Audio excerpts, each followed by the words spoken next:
Alright, we're in part 2 of Kirby's Dreamland, and we start the water level. So there's some squid enemies. There's this guy in a scallop who has the same power as Waddle do. You'll see Waddle do in a second. Oh, I didn't get to use the bomb. Yeah, these right here, that guy I just sucked in, that's Waddle D, and then I think right over here. Yeah, there he is. That's Waddle Do, and he has the same power as that guy in the scallop. This cannonball guy in the water is firing his cannonballs in every direction possible like an asshole, and then going down and hiding. Why is he even hiding? You can't kill him. So yeah, if you're sick of that guy, just wait a second here. I got something to show you. It's kind of just your run-in-the-mill water level, though. There's not really anything amazing it does besides this, okay? So, are you sick of this asshole that you can't kill? Just grab the mic power and get ready to fucking see him die. So that's pretty satisfying. Every time he's ever hit you and you wish you could just hit him back and kill him, there's your chance right there. Thank you, mic power. I can't really remember if I discovered that as a kid or I discovered that later in life upon playing this game and revisiting it. Either way, it's still pretty cool. You can't suck those scallops in when they're in their shell, by the way. Those guys are trapped in there. I don't know, I always thought that was terrible as a kid, that those two enemies cannot attack you. They're trapped in the wall.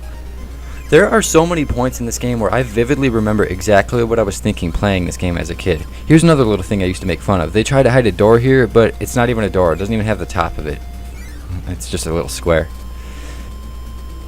I think the reason there's so many exact memories playing this game is because this is just a quick one-time playthrough, and even though Kirby's Dreamland 2 came to me first, this game was probably what I ended up playing beginning to end a lot more times in the end, because it's just so short.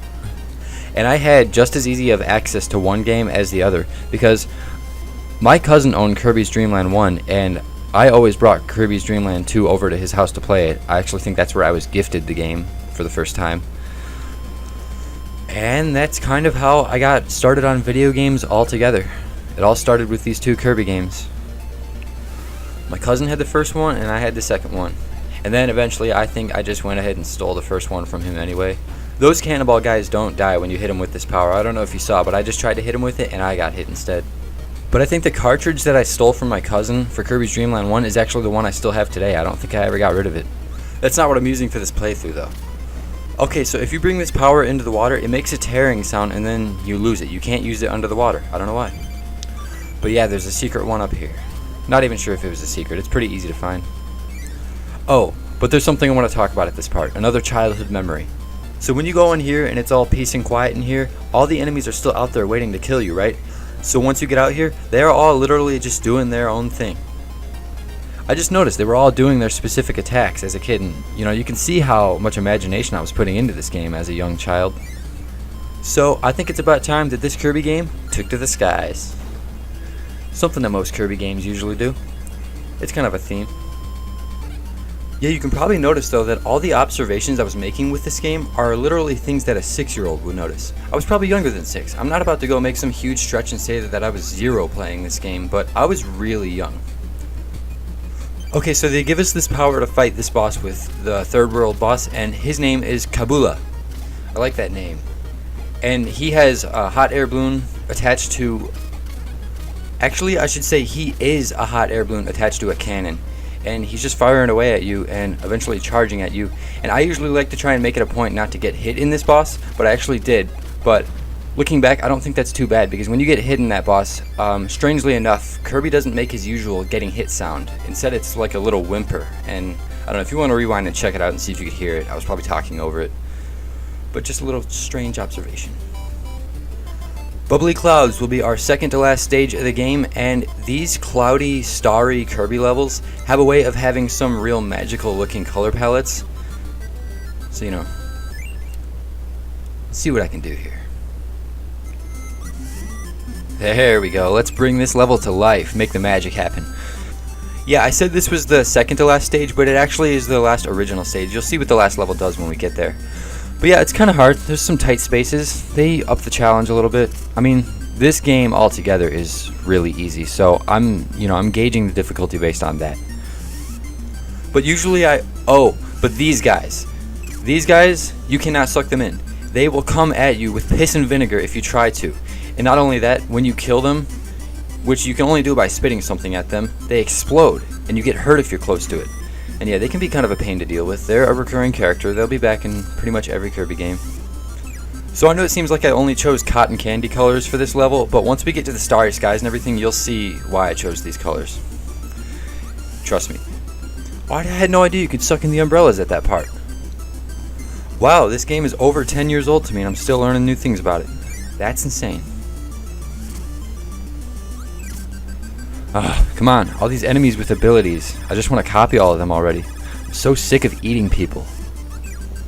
The way you copy abilities in other Kirby games is you do that swallow thing that I showed you at the beginning of this game, and if you do that to an enemy that has a power, you know, there's some enemies that don't, but if you do it to one that has the power, upon swallowing him, you'll steal his ability.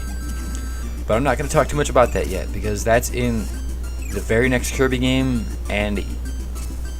No, hey, look, dude, you're going to hit me? You don't even know how to fucking turn around, so forget it.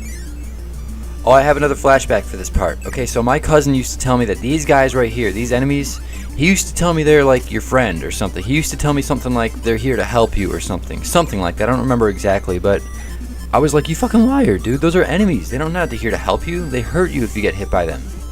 And yeah, I have no idea why he told me that to this day. I don't know what gave him that idea. So there's a little secret right here. They give you this power so you can go fuck more shit up real quick. And yeah, here's the starry skies. Now you can see why it should... Oh, there you go. There you have it. Those guys hurt you. But yeah, now you can clearly see why I chose the colors I did. They kind of stand out really well with the starry sky theme. At least I think so. I don't know. It's my playthrough. So this guy's name is Crackhead. I almost said Crackhead. This guy's name is Kracko Jr. And yeah, Kracko Jr. We'll be seeing the real Kracko in a second, but he's another mini-boss, and you know, he's a little bit more difficult than the other mini-bosses in the game, but still not too hard because he's not a real boss. He just throws a waddle do at you and, you know, just hit him with it. Simple stuff. So as you can see here, he got away there. He did not die, so we will probably be seeing more of him. But that's Kracko Jr.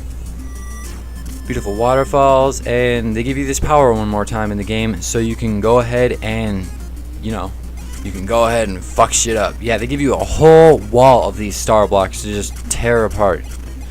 I used to spend hours as a little kid just destroying all these blocks. I mean, at least it felt like hours. There's no way I spent hours at this part. They'd all be gone in 10 minutes.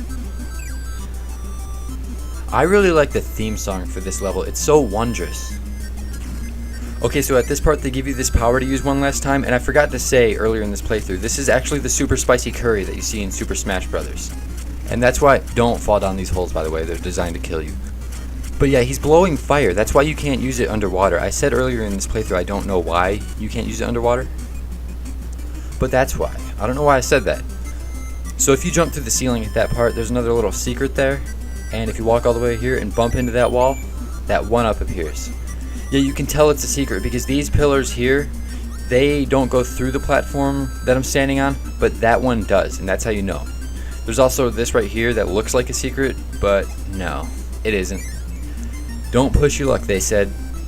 How can they blame us though? I mean, I found like, what, 7 of them now? That's a lot of secrets for a game this small. I mean, seriously. I mean, oh come on, why do the umbrellas even hurt you? I don't remember getting hit that many times. I'll make up for it right here. You want another secret? You can go right into the moon, like it's a door. And yeah, now you're just peacefully falling down through the starry skies into the atmosphere, and everything is beautiful. You can even get a real scenic view of the castle too. I think that's awesome.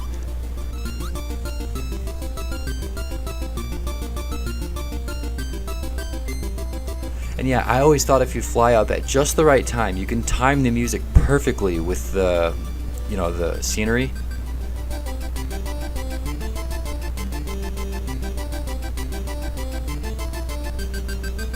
Okay, enough having fun with cinematic value. It's time to finish this game. Yeah, I just thought I'd show you this part twice though, because it's by far the most scenic part of the game. And that's how you get them to respawn. You just fall back down like you did the first time. Okay, so this is Kracko, and he is the boss for Bubbly Clouds, and you know, as you can see, he is kind of a bubbly cloud with spikes. So yeah, you hit him the same way you hit Kracko Jr., and it's with the waddle do that he gives to you. You The only difference is that Kracko, instead of Kracko Jr., Kracko has a bunch more moves to his moveset. And you gotta watch out. You gotta be a little bit more careful, but neither one of them are hard. I mean, the real challenge to these bosses is coming up with more to say about them than I already have. They're all so simple. I mean, he has an eyeball in the middle of him. There, I haven't said that yet. But there he goes. So Kirby gives us the coolest dance yet for this world, and this is actually the last dance he'll do in the game.